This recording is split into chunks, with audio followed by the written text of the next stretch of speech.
Good afternoon and welcome to News Review. This week, attention focused on the economy and a projected upswing. 3 months ago, the Burl Group was warning that 1 in every 6 workers would be out of a job. It now says unemployment won't be that bad, although the good times are still some way down the track.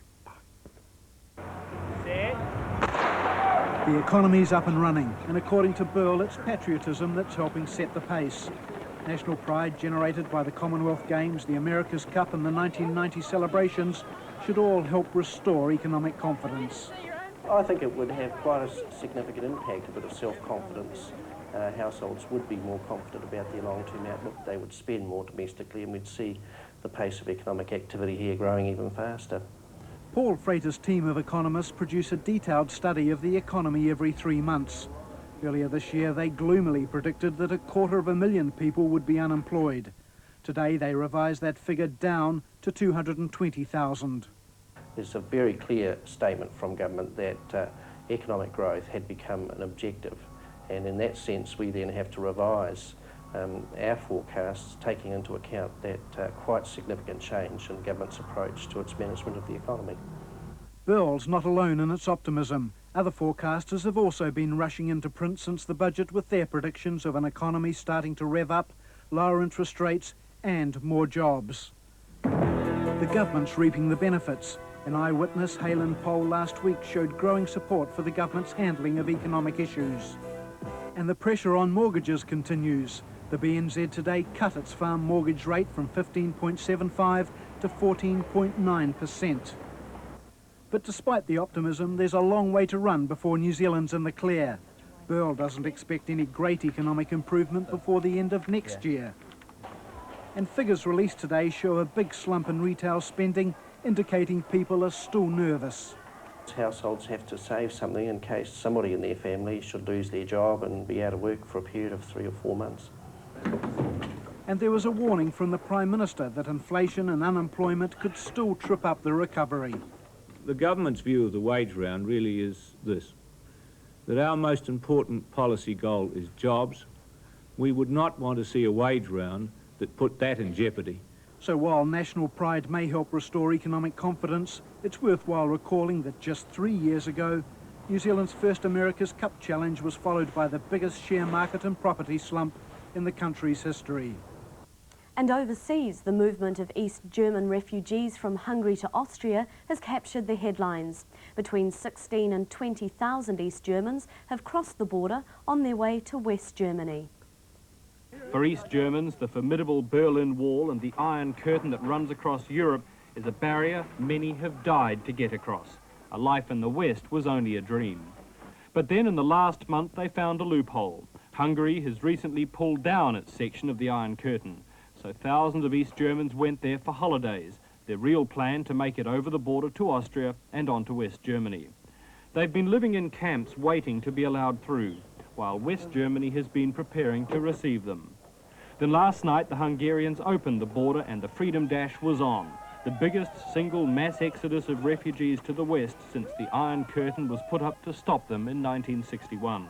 All night, cars streamed through, their occupants either holding newly issued West German passports or being allowed through on East German papers.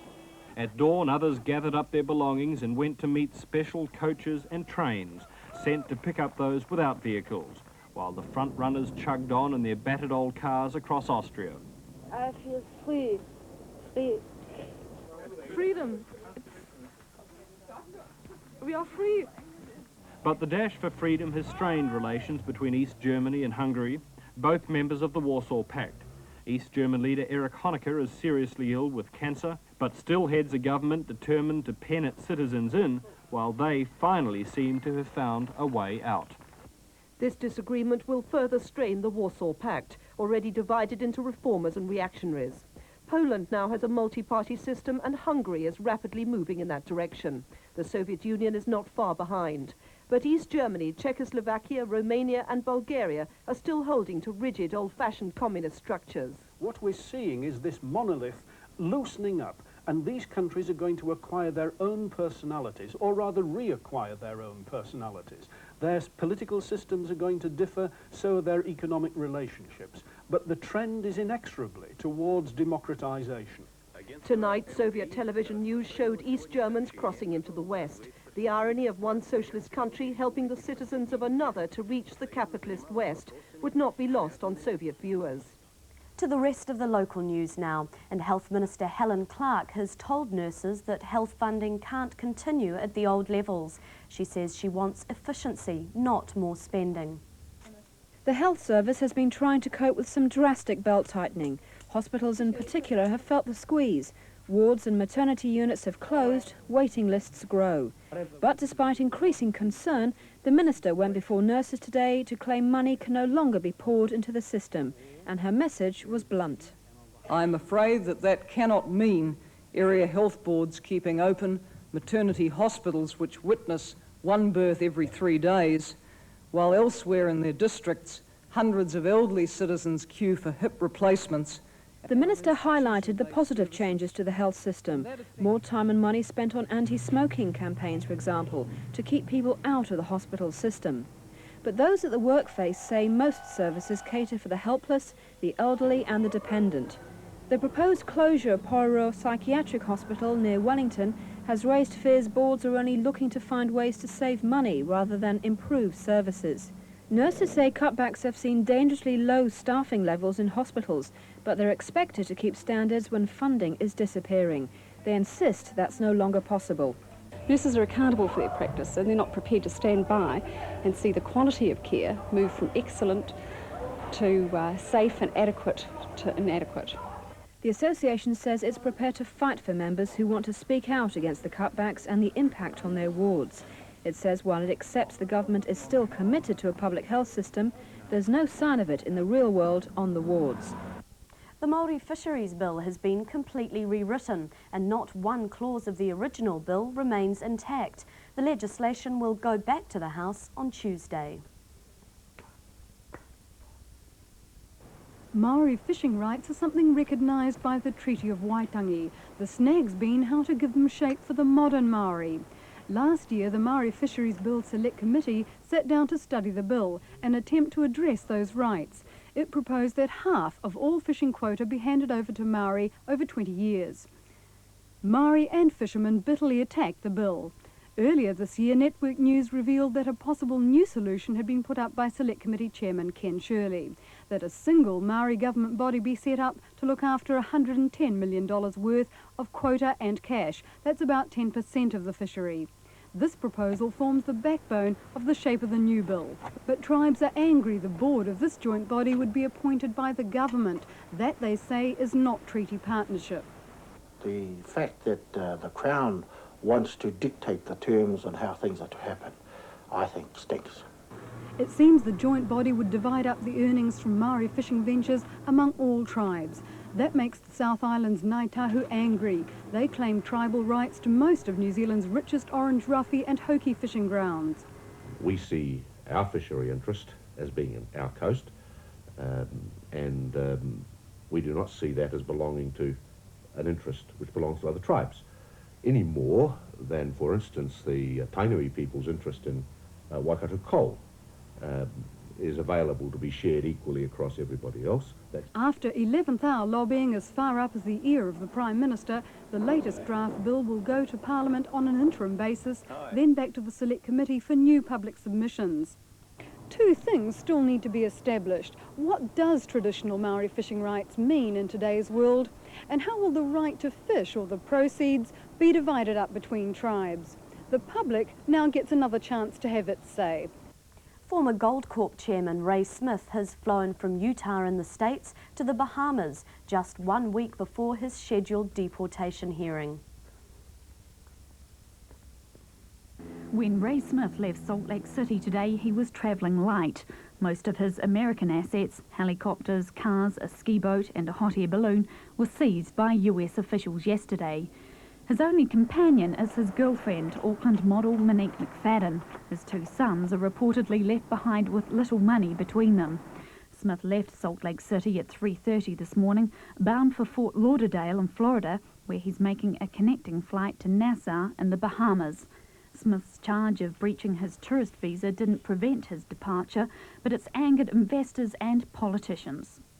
There are too many shysters like Ray Smith fronting around in BMWs, living the high life in New Zealand and overseas on the backs of small investors that have lost their shirts. The time is now right for the Minister to step in and say, we are going to provide the police with the resources they need to bring the Ray Smiths of this world to justice. But the Police Minister says the fraud squad won't be getting any extra staff. They're probably over-resourced for what they will need in the future, but under-resourced at the present time, given the problems that arose out of the share crash of '87. While Smith enjoys the delights of the Caribbean, the fraud squad in Auckland will continue investigating his company's collapse. They say they're not in a position to prevent his travels, but Smith still won't be out of reach. If a person faces serious criminal charges, New Zealand can seek their extradition under a special Commonwealth arrangement known as the Fugitive Offenders Scheme. But Smith may enjoy many more months of sunshine before officials here decide to lay any charges. And on Wednesday, a 2-year, $2 million study of the electricity industry was released in Wellington.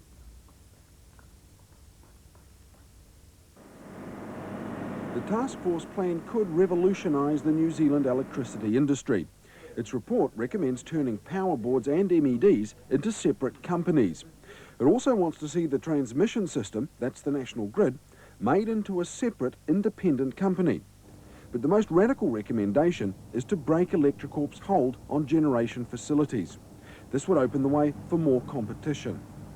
Supply authorities say Electricorp's charging about 25% too much for electricity, and the competition could be a windfall for consumers. If the consultant's advice was taken, that would be the price at which electricity should be properly charged in a competitive situation. The big problem is that industry's been subsidising domestic consumers for years. If households had to pay the real cost of supply, power bills could skyrocket, especially in the South Island, which now enjoys a 20% discount. Remote rural consumers, who are expensive to supply, could also feel the economic razor, although David Butcher says special subsidies could be the answer. Rather than skewing the whole system to benefit what is a relatively tiny minority, it is better to address the problem of that minority directly.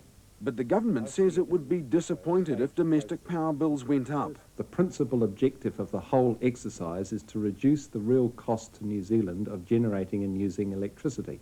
The plan is still very short on detail, but the government stresses it's by no means final. The problem the government has is how to break a monopoly and increase efficiency without a big rise in power prices and an even bigger drop in popularity. An inquiry has been launched into the allocation of over $65,000 to 2 South Island gangs for renovations to their headquarters. The money was made available under a new work skills program.